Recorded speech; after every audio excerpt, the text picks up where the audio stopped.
Mga ka-Republic, nabigo ang Barangay Ginebra na masundan ng malaking panalo kontra sa Blackwater.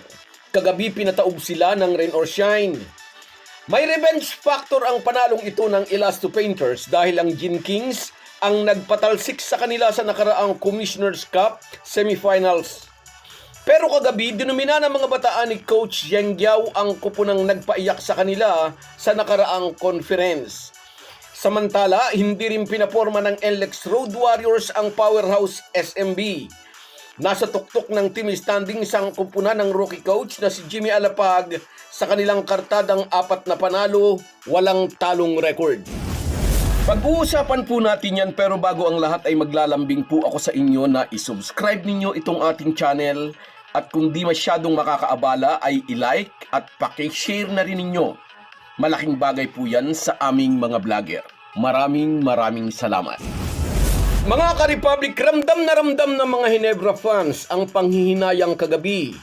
Ang akala natin ay magtutuloy-tuloy na ang ratsada ng Gin Kings matapos gulpihin ng 30 points ang Blackwater. Biglang humarang sa kanilang daan ang rain or shine.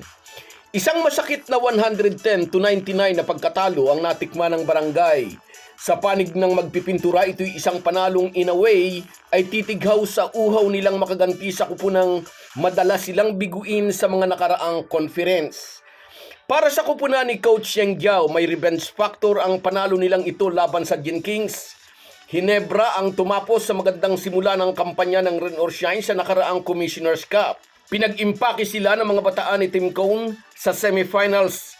Ngunit iba ang bangis ng Elasto Painters kagabi na nalasa ng husto ang kanilang import na si Aaron Fuller. Nagkamada ito ng 37 points at nangalabaw ng 12 rebounds. Sa tulong ni Fuller, nilamo ng ROS sa ilalim ang Ginebra kung saan nagtala sila ng dambuhalang 52 points kontra sa 22 points lang ng Gin Kings. Parang walang bantay ang ilalim sa mga drive at putbacks ng Elasto Painters. Dumagdag pa sa problema ng Ginebra ang kanilang 21 turnovers na naging mitsa para sa mga fast break points ng kalaban. Kaya naman pagkatapos ng laro ay nasabi ng dismayadong Ginebra coach ang worst effort in a long time dahil sa matinding kawalan daw ng urgency ng kanyang kupunan. Nakitaan natin si Riley Grigsby ng malaking potensyal nang umiskor siya ng 42 big points sa kanyang debut game. May 18 points siya sa kanilang laro laban sa Blackwater at dito sa laban kontra sa Rain or Shine, mayroon siyang 25 points. Pero marami ang nakapansin, kulang ang laro niya sa loob. Hindi natin nakita na nakipagbanggaan siya kay Aaron Fuller sa ilalim. Kaya naman namyesta ng punto sa ilalim ang Rain or Shine lalo na kapag nagpapahinga si Japet Aguilar. Dito muling naalala ng mga Ginebra fans ang kaibahan ni Justin Brownlee. Kahit 6'5 lang si JB, hindi siya takot na makipagitgitan sa mas matatangkad na import. Katunayan, dinudumina niya ang mas malalaking kalaban sa kanyang mga drive at penetration. Si Riley Grigsby ay isang perimeter-oriented player. Sa katunayan, 4 sa kanyang field goals ay mula sa 4-point shots. Hindi siya yung tipo ng player na pupuwersa ng punto sa loob. Mas komportable siyang bumaril mula sa labas. Kaya parang walang lehitimong import ang Ginebra na handang makipagbanggaan ang katawan kay Aaron Fuller. Napakarami ng offensive rebound at putbacks ng ROS import dahil nasa labas nga si Grigsby. Kung walang injury si Justin Brownlee, hindi yan naatras sa banggaan. May defensive DNA si JB na nakakaya niyang i-box out ang mga 6'9" import na nakakatapa. Pero si Grigsby, kitang-kita na umiiwas siyang makipagbanggaan kay Aaron Fuller sa low block. Ewan natin kung may instruction sa kanya na maglaro sa labas upang di maagang malagay sa foul trouble. Ngunit pinarusahan naman ni Fuller ang Ginebra sa ilalim. May mga nagtatanong, may posibilidad daw kaya napapalitan si Grigsby? Ewan lang po natin, pero alam naman po natin na ang Ginebra ay hindi basta-basta nagpapalit ng import unless nagtamo ng injury. Isa pa, si Grigsby ay temporary import lang talaga. Stand-in lang talaga siya habang nagre-recover pa si Justin Brownlee. Kilala si Team Cone sa loyalty niya sa kanyang mga manlalaro, kaya asahan na paninindigan ng Ginebra si Grigsby. Pero wag tayong mag-alala dahil wala pa naman sa krisis ang Ginebra. 3 laro pa lang nila ang natapos, may 9 pang natitira. Sa July 31, araw ng Biyernes yan, mabigat uli ang labang haharapin ng Ginebra. Makakaharap nila ang Meralco Bolts na pinangungunahan ng kanilang import na si Antonio Hester. Tulad ni Aaron Fuller, napakahusay din ni Hester bilang inside operator. Kaya asahan na gagawa ng mga adjustment si Coach Tim Cone upang maglatag ng depensa sa inside play ng Bolts. Dahil hindi komportable si Grigsby na makipagbanggaan sa ilalim, ang mga Ginebra local bigs ang magtutulungan upang pigilan ang Meralco import.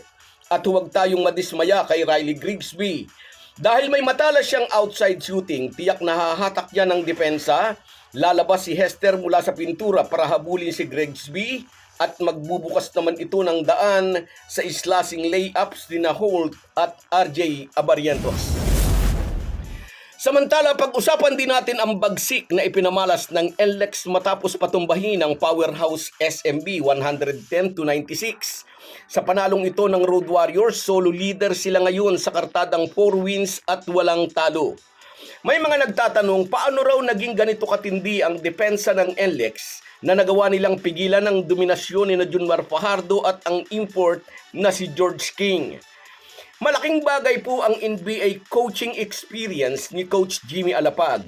Ang 6 na taong experience niya bilang assistant coach ng Sacramento Kings ay kitang-kita ngayon sa sistema ng Road Warriors.